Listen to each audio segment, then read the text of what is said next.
Hey, this is Mitko of MitkoKazakov.com and you're watching the Ask Mitko show, the show where I answer your fitness questions. Today's question comes from the bodybuilding.com forums and it comes from a user called Cope on Radio, and the topic is, please help me, what am I doing wrong? I've never posted here but didn't know where to turn. This story goes back a year. I started training with an owner of a gym who had me doing more bootcamp style bodyweight workouts, about 45 minutes twice a week. On my free off days I did 30 minutes of cardio. I was about 290 pounds when I started in May 2016. In 3 months I dropped 30 pounds. I was eating clean, no carbs at all, and always eating protein. I was flying high. My next goal was to get to 220. Well, then the gym owner stops training me and I go at it on my own. I miss moving weights, so I start one of the workouts on here. I notice a tad more muscle gains and my weights all increase after finishing the program, but I am not as lean as I was. So I joined a new gym with a new trainer and a new plan. This was in April of this year. I weighed myself and I gained almost 15 pounds I lost. I was depressed but determined to not let it affect my workouts. I've been training hard 5 days a week, burning anywhere from 530 to 600 calories a workout, eating the same, but I am not noticing any fat loss. I had to go up a notch in my belt. My face doesn't look as trim. I only eat about 2,400 calories a day. My Fitbit says I burn about 3,400 calories. With that deficit, shouldn't I be dropping fat? My trainer says I am too anxious. I agree, but it's been over 2 months. Just feeling like a fake. I work out 5 days a week, but certainly don't look the part. It is very frustrating. Thanks for reading this if you stuck with it. If not, it helps just to let it out. Any advice is appreciated. Thank you. All right, Cope on Radio.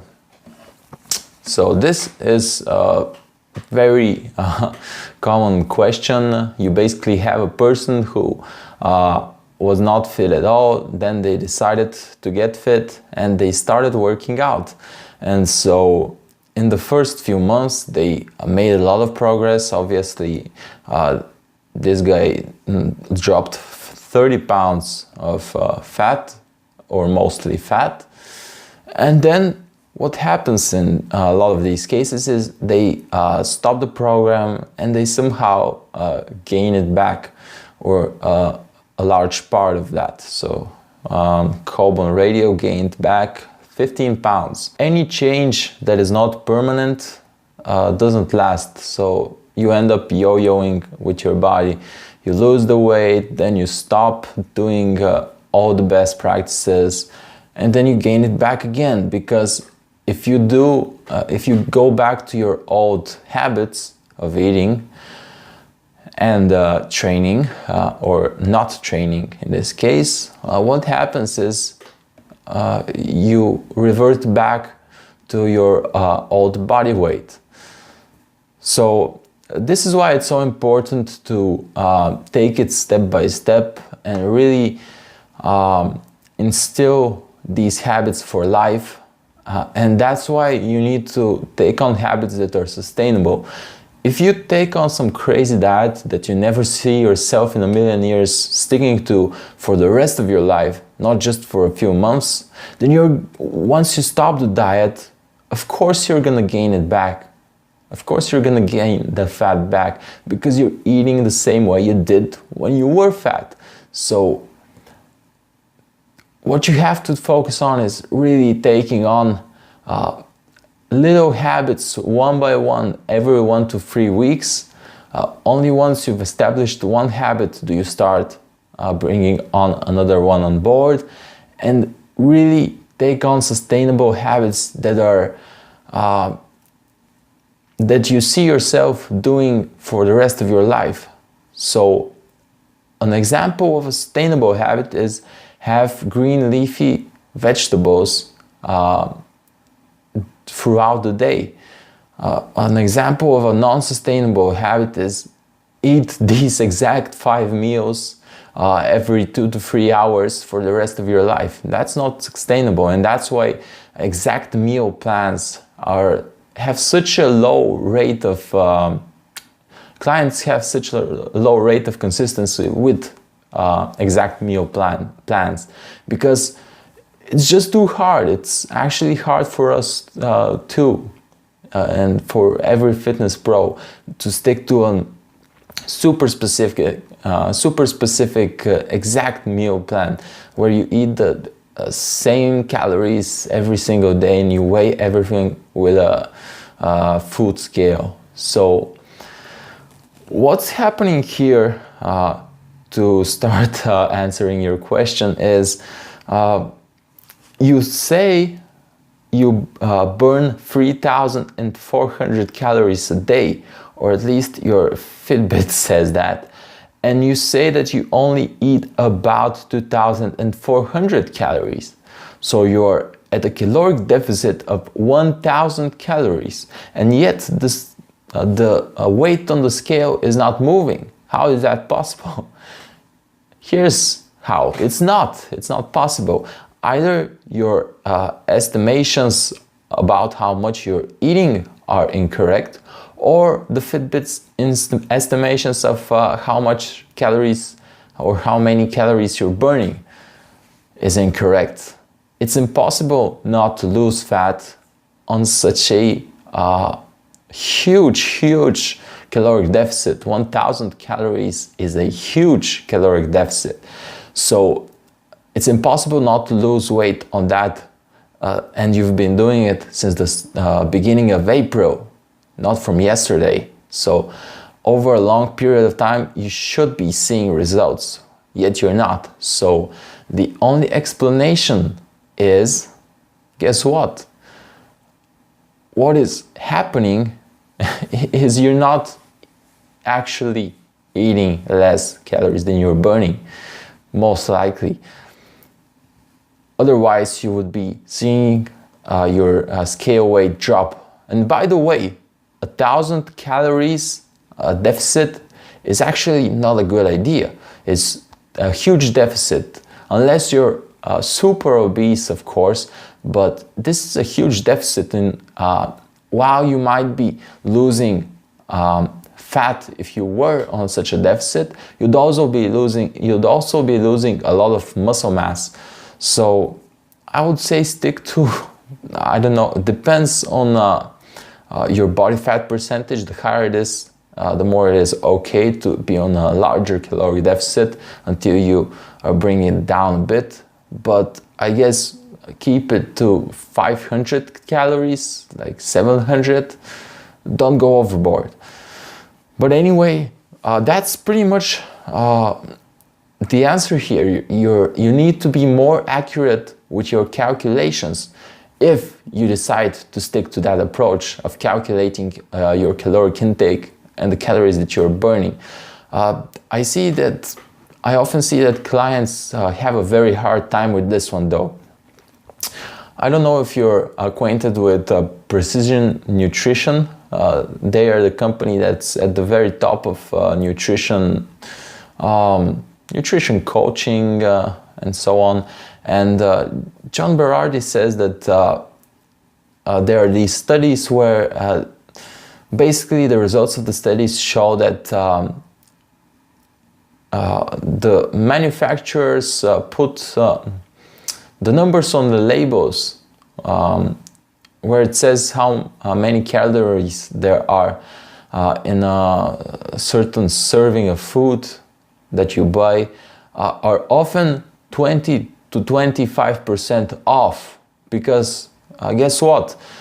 Mistakes happen, and also they usually take apart, they take one serving of the food in the labs when they test it, and those servings are not always the same. Also, they do it every 1 or every few years, so the formula of those foods might have changed.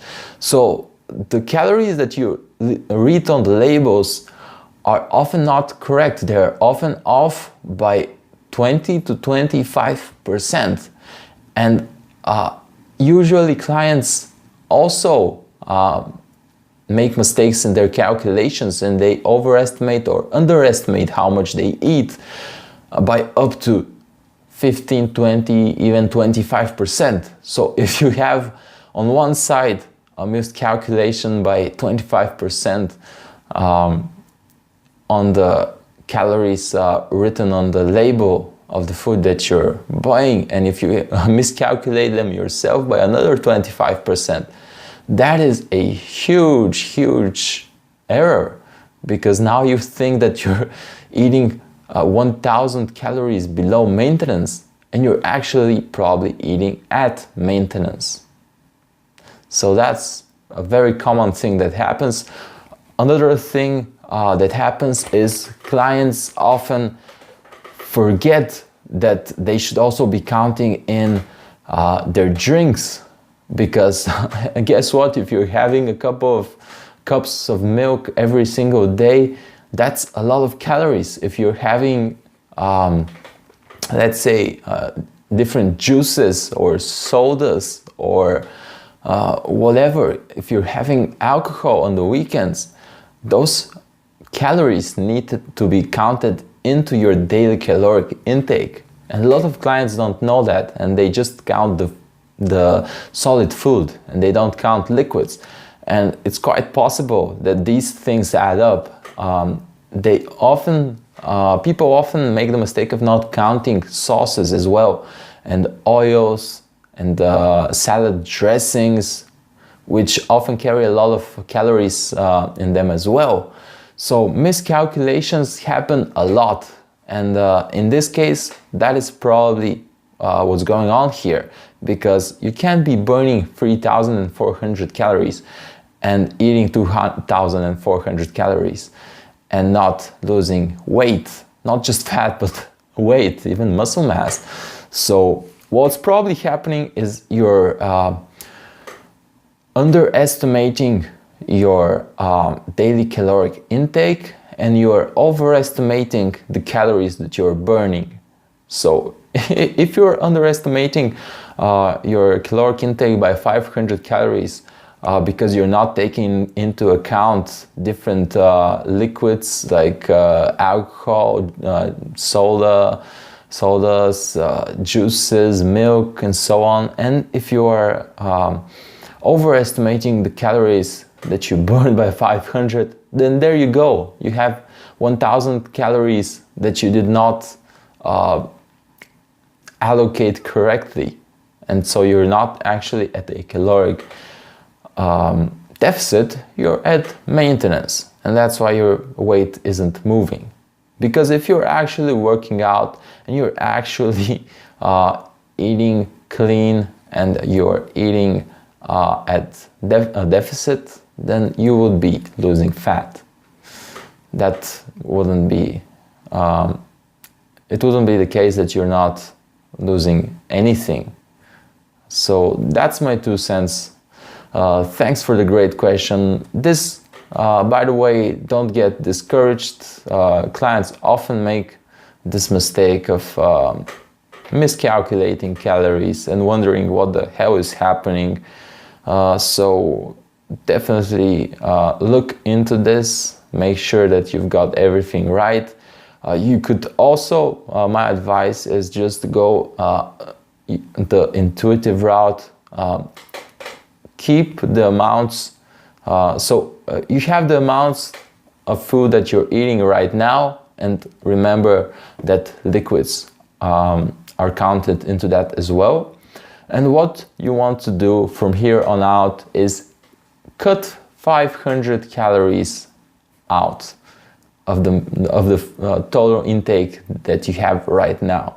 Don't count how many calories that is, just keep everything the same, and then cut 500 calories out daily.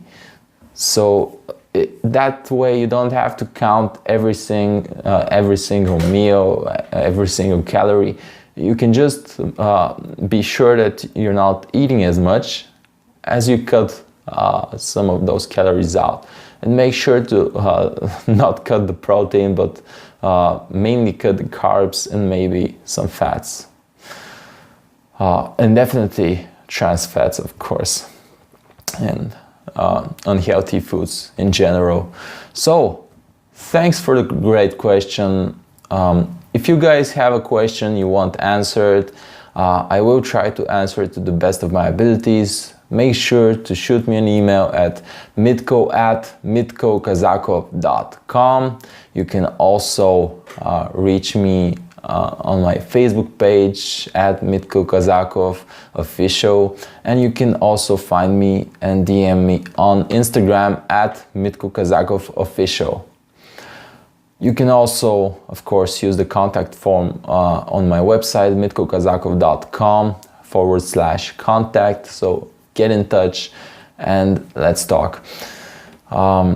Otherwise, thanks for watching. If you liked the video, make sure to like the video, share the video with your friends and the whole world, why not? And tune in again, because there will be many more videos to come. That's it for today. Thanks for tuning in, and until next time, peace.